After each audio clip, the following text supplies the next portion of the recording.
salaamaaleykum gars yi ñu ngi ziar ñëpp di bëggee ñëpp di ñaanalaat mbokk patriote yëpp yàlla defal leen jàmm defal ko ñëpp. Ok gars yi vite fait rek je voulais faire benn analyse de 10 minutes rek pour gars yi comprendre vraiment ce qui se passe vraiment.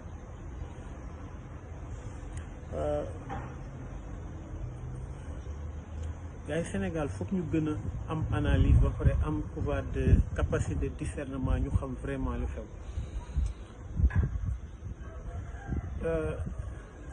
Pour moi, l'arnaque le plus réussi de l'histoire du Sénégal, c'est la TFM.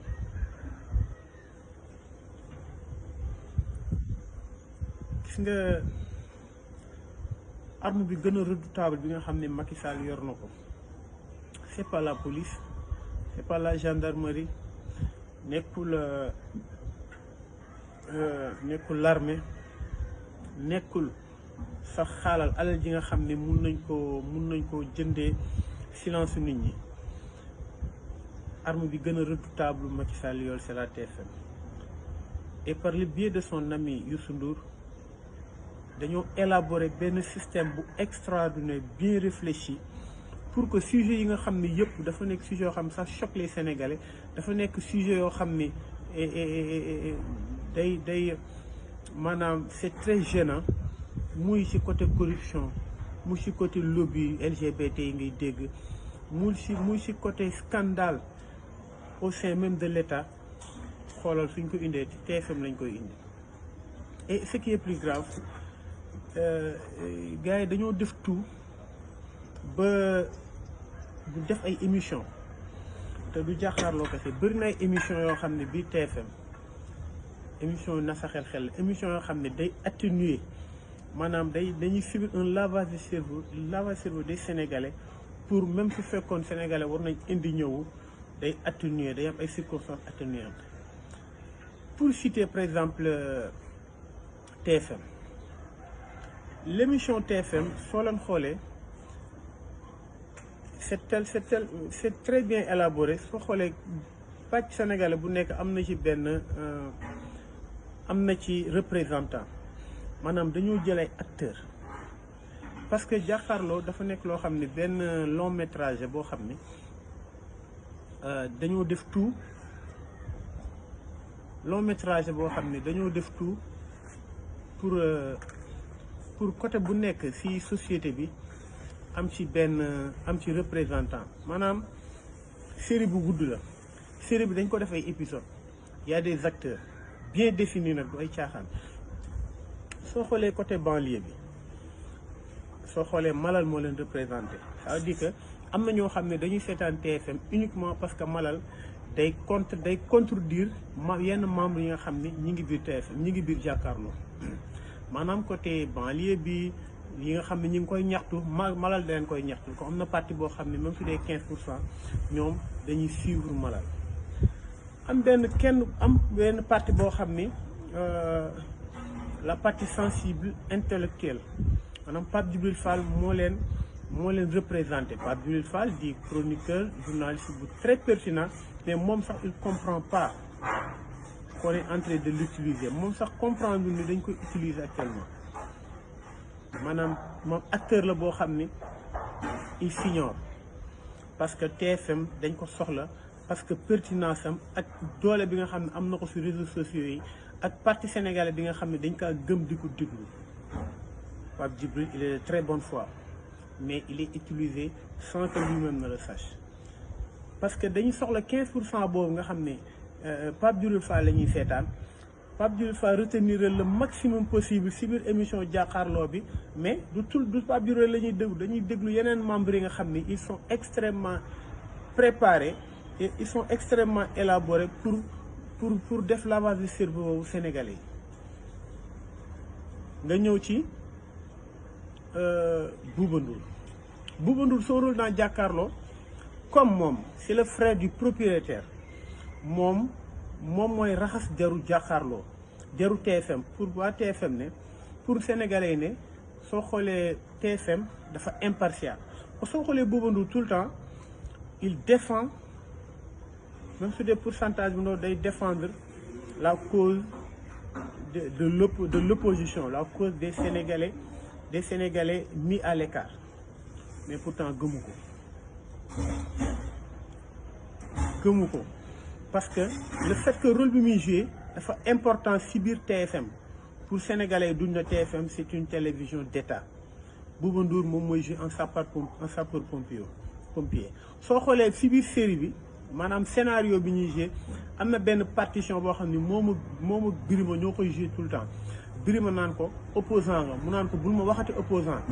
Birima naan ko opposant mu naan ko ok je l'assume, ça dit que loolu lañ bëgg a def ci bopp Sénégalais c'est préparé mais ñoom fi ñu far xam nañ ko.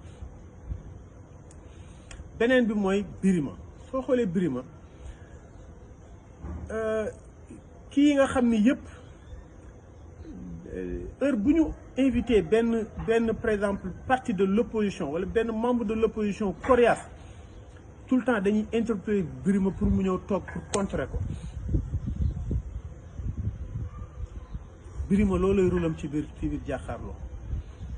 heure bu ñu invité benn membre Pastef nga xam ne ils sont très pertinents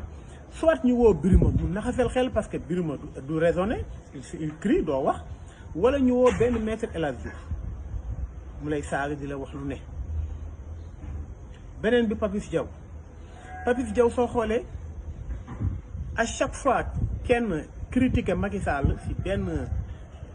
un sujet donné Papis Diaw il le défend avec intelligence d'une manière indirecte, d'une manière impartiale. Mais pourtant da ngay sentir si tu es pertinent ngay xale da ngay sentir ni Papis Diaw mi kii il est de l'APR, il est dedans. beneen bi mooy ñi nga xam ni ay membres société civile la ñu leen woowe membres société des membres de la société civile corrompus qui ont monétisé leurs vidéos maanaam comme gel boobu noonu ak tant d'autres ñu woo ñu gel bi ñu invité je ne veux même pas connaître son nom d'ailleurs mu nekk di wax lu ko neex di yuuxu di critiquer di dal à bout de champ lépp li nga xam ni dafa bokk day wax sax ba tudd sëriñ yi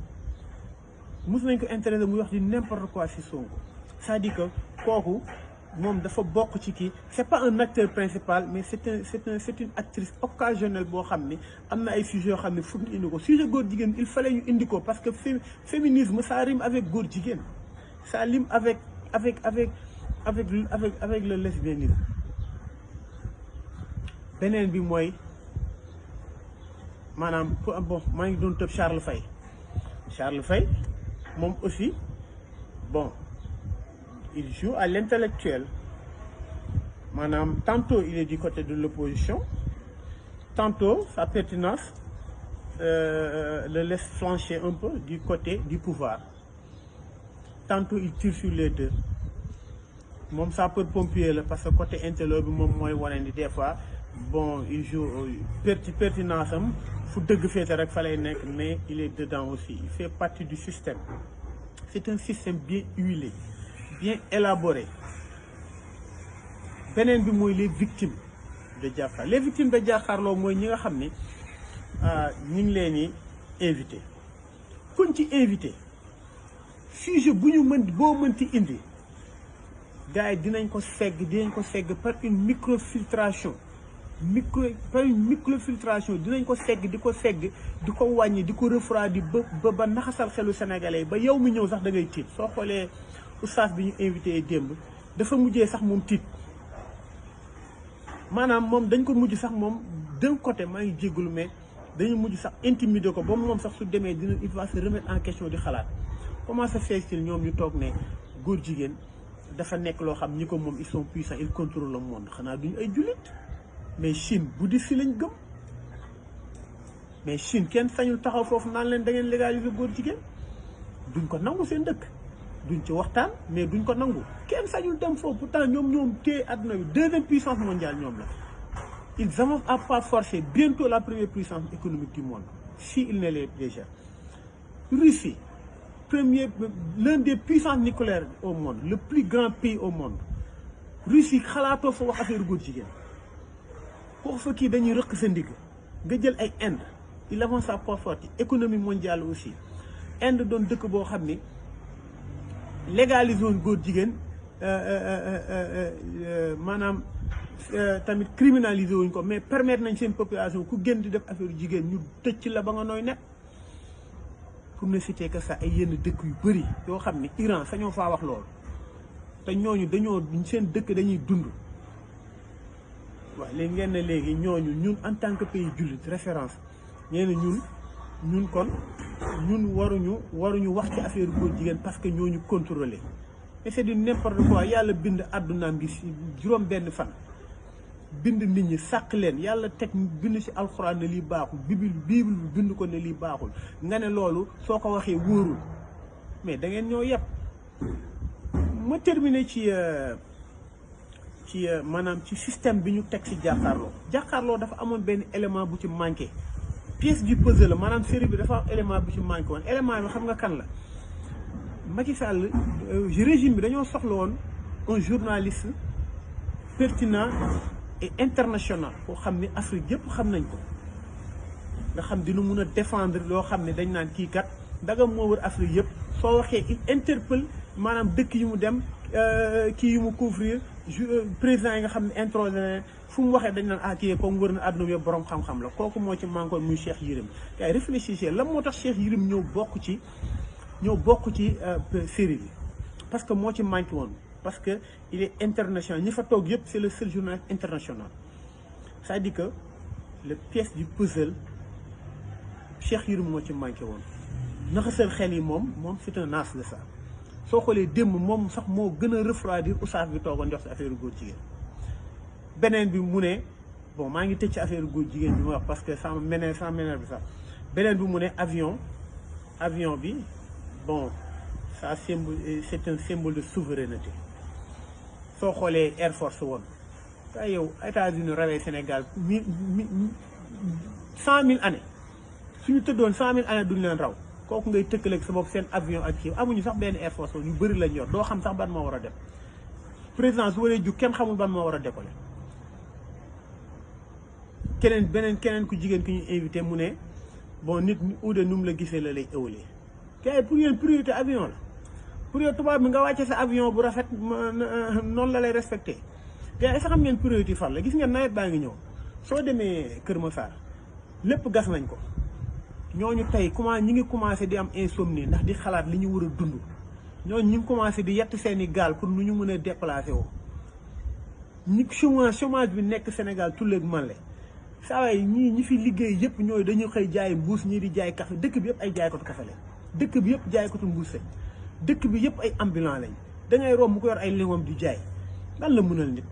ngeen ne priorité avion bu bees pour lan et il faut définir les voyages de Macky Sall qu'est-ce que ça nous sert vraiment kon gars yi nañ leen bàyyi caaxaan yi Sénégal yeewu leen ngeen xam ne TFM c'est une série bien élaborée avec des épisodes qui n'arrangent que le régime ku leen arrangé wul dañ lay tirer à bout de champ sawaay sujet boo fa indi boo xam ne scandale su ñëwee TFM gars yi segg ko ba mu seddal la carrément ils vont le refroidir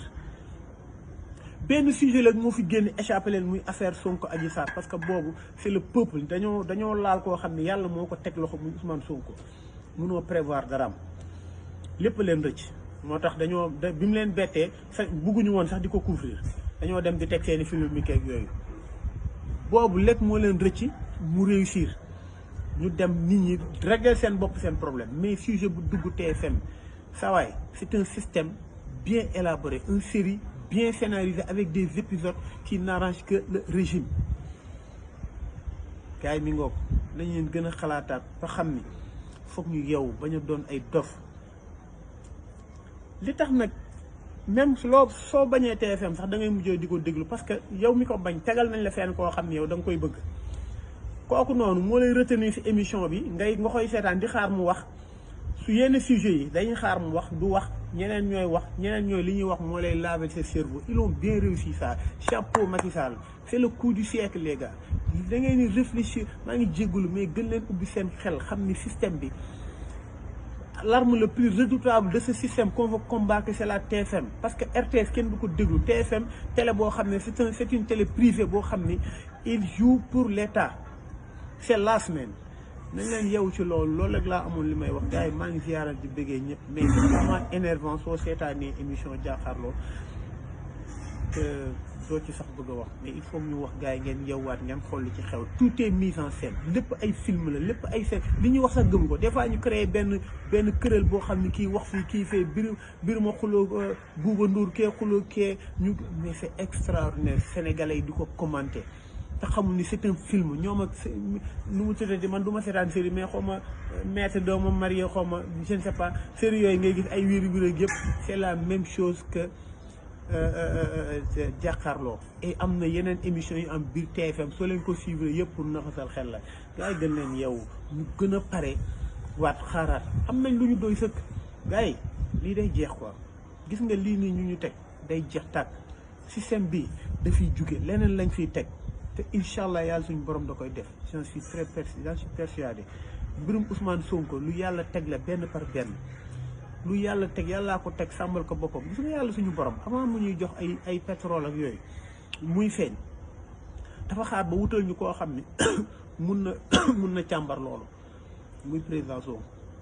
mu soog ko teg kon kookoo koy aar ba teg ko ci bopp réew mi yàlla li mu bëgg yëpp mu def jaajëf